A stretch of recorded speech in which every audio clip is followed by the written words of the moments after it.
सेटी films present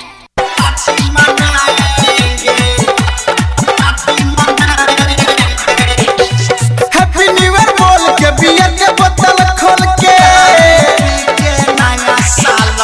happy new year बोल के बियर के बोतल खोल के धूम मचाएंगे। हाँ हाँ धूम मचाएंगे। आधा दारू पी के नया साल में पार्टी मनाएंगे।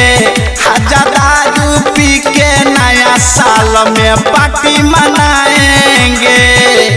हैप्पी न्यू ईयर बोल के बियर के बोतल खोल के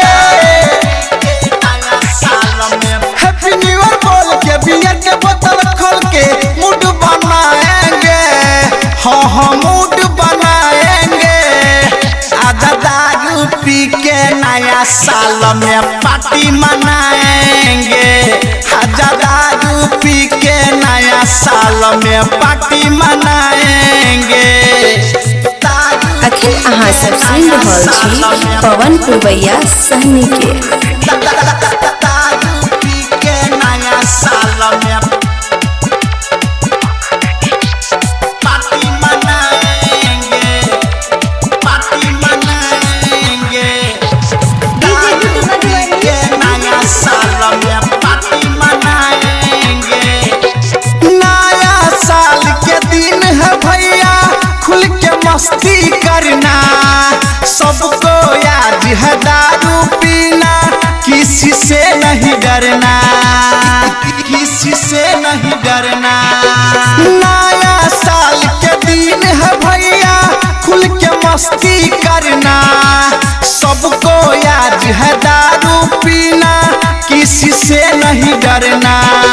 मीट बनाएंगे सबको खिलाएंगे। दारू पी के नया साल में मीट बनाएंगे सबको खिलाएंगे। मजा उठाएंगे। हाँ हाँ मजा उठाएंगे।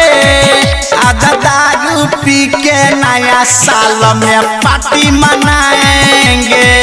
आधा दारू पी के नया साल में पार्टी मनाएंगे।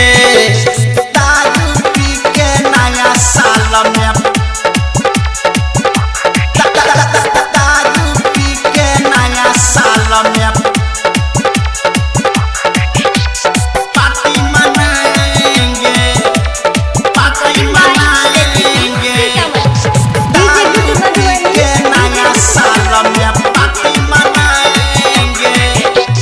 पवन पुरवैया कर रहा है आप सबको wish. Happy happy new year 2021।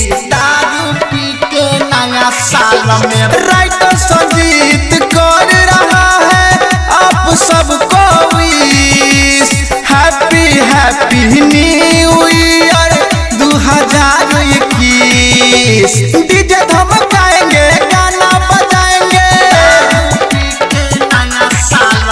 DJ धमकाएंगे गाना बजाएंगे सबको झुमाएंगे। हाँ हाँ सबको झुमाएंगे। आजा दारू पी के नया साल में पार्टी मनाएंगे। आजा दारू पी के नया साल में पार्टी मनाएंगे।